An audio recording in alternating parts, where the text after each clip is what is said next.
Black Op Radio presents 50 Reasons for 50 Years.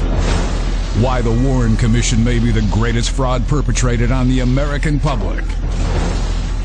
Now your host, Len Osanek. In this episode, we look at the medical evidence. Many trained medical personnel saw a large wound in the back of JFK's head, but this wound is non-existent in the autopsy report and photographs. Author Robert Groden tries to make sense of this contradiction. The other wound was a fairly large wound on the right side of the head, in the parietal occipital area.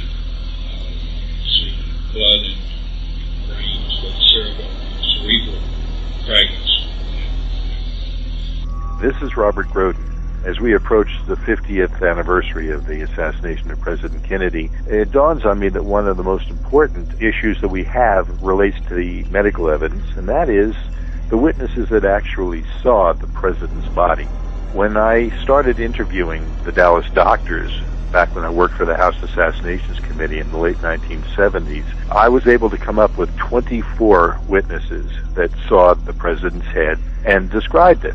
Well, I have a new book coming out, and that new book will show that I have increased the number from the original 24 to now we are up to 81. 81 witnesses saw the president's head. I looked at the head wound briefly by leaning over the table and noticed that the parietal occipital head wound was largely avulsive. There was visible brain tissue in the card and some cerebellum seen. What was amazing about this is that every single one of the doctors I spoke to, every one of the witnesses I spoke to, all said that the exit wound was in the rear of the president's head. The massive exit wound is in the rear of the president's head. Why is this important? Well, for two reasons. If the exit wound is in the rear of the head, that means that the shot came from the front. The other thing that it means is that somebody tampered with the photographic evidence, because the photographs that show the president's head show the rear of the head to be intact. The autopsy photographs have been faked. Now, who could have done that?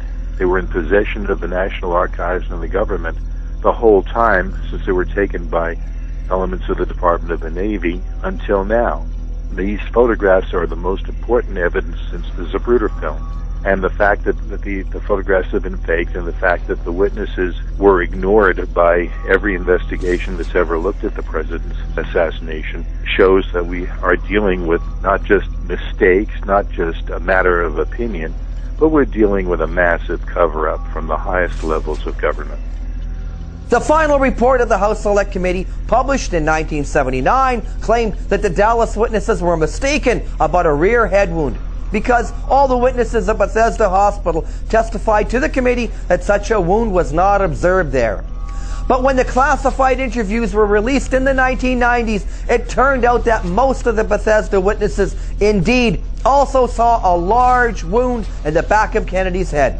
The individuals responsible for writing the HSCA's final report have all denied responsibility for reporting this false information. Stay tuned for the next installment as we expose week after week 50 lies the Warren Commission would like you to believe.